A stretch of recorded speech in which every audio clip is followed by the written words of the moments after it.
something that I just can't get over. I can't get over the gentle lady from South Carolina talking about white privilege. It was a spit in the face, at least of mine as a black woman, for you to talk about what white privilege looks like, especially from that side of the aisle. And let me quote your now ousted speaker and what he had to say about the Republican Party and y'all's lack of diversity. When you look at the Democrats, they actually look like America. When I look at my party, we look like the most restrictive country club in America. So let me tell you something. Y'all don't know what white privilege looks like, but I'm gonna show you a little bit of something. You see, you want to talk about a two-tier justice system, and this is the only time that y'all have ever referenced it, when this country has a history when it comes to black and brown folk. Traditional heating and cooling systems often leave hot and cold spots throughout a home. Mitsubishi Electric. Okay, back to it. Of having two separate sets of rules.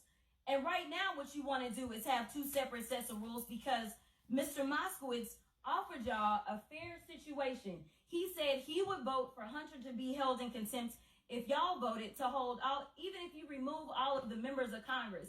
There's still other people that y'all haven't decided that y'all have excuses for, but y'all don't want to hold them in contempt. But for some reason, it makes sense to hold Hunter Biden in contempt, who has tried to comply. And let me tell you why nobody wants to talk to y'all behind closed doors, because y'all lie. That's just the bottom line.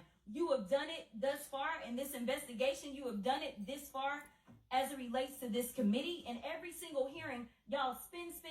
I don't know how y'all are still standing right now, because you should be quite dizzy from all the spinning that you're constantly doing when it comes to spinning the truth. You talk about free and fair elections, but you back a guy who we know tried to steal the election. And this isn't about what Democrats have to say. Let me remind you, for those of you that don't know how the justice system works, it's not a matter of the president went in and indicted Trump, but we are talking about grand juries. Grand juries are comprised of American citizens, and the people that have entered pleas of guilty that will be flipping on your leader in a minute, they are Republicans. I do want to point that out. And half of them were Republicans that were handpicked by Donald Trump himself.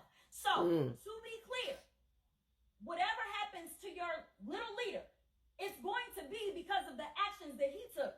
So you can talk all you want to about how January 6th was nonsense, but all of y'all were running at that time. Y'all were grabbing y'all's gas masks and y'all were running to your offices because you didn't know if they were coming to kill you.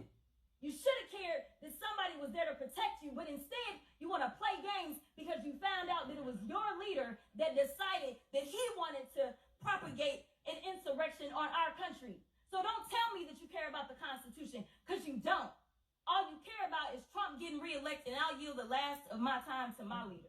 Thank you very much, Ms. Crockett, for your eloquent and powerful and irrefutable remarks. I'd like to just add a couple of points to what you've said. On January 6th, Senator Ted Cruz described it as terrorism. They later came to attack him during their revisionist, Orwellian, Stalinist attempt to rewrite history.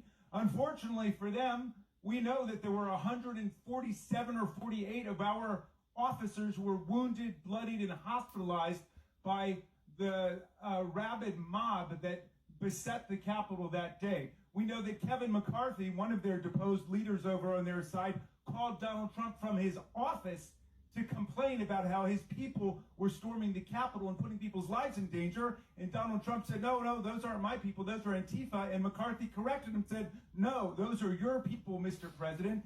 To which Donald Trump said, well, maybe they just care a little bit more about who won the election than you did, Kevin McCarthy. You guys have got to deal with reality here. By the way, the speech and debate clause stands for the exact opposite principle who our distinguished new member just spoke about a moment ago. It says that members of Congress cannot be questioned anywhere else other than Congress. So you should read the speech or debate clause aloud.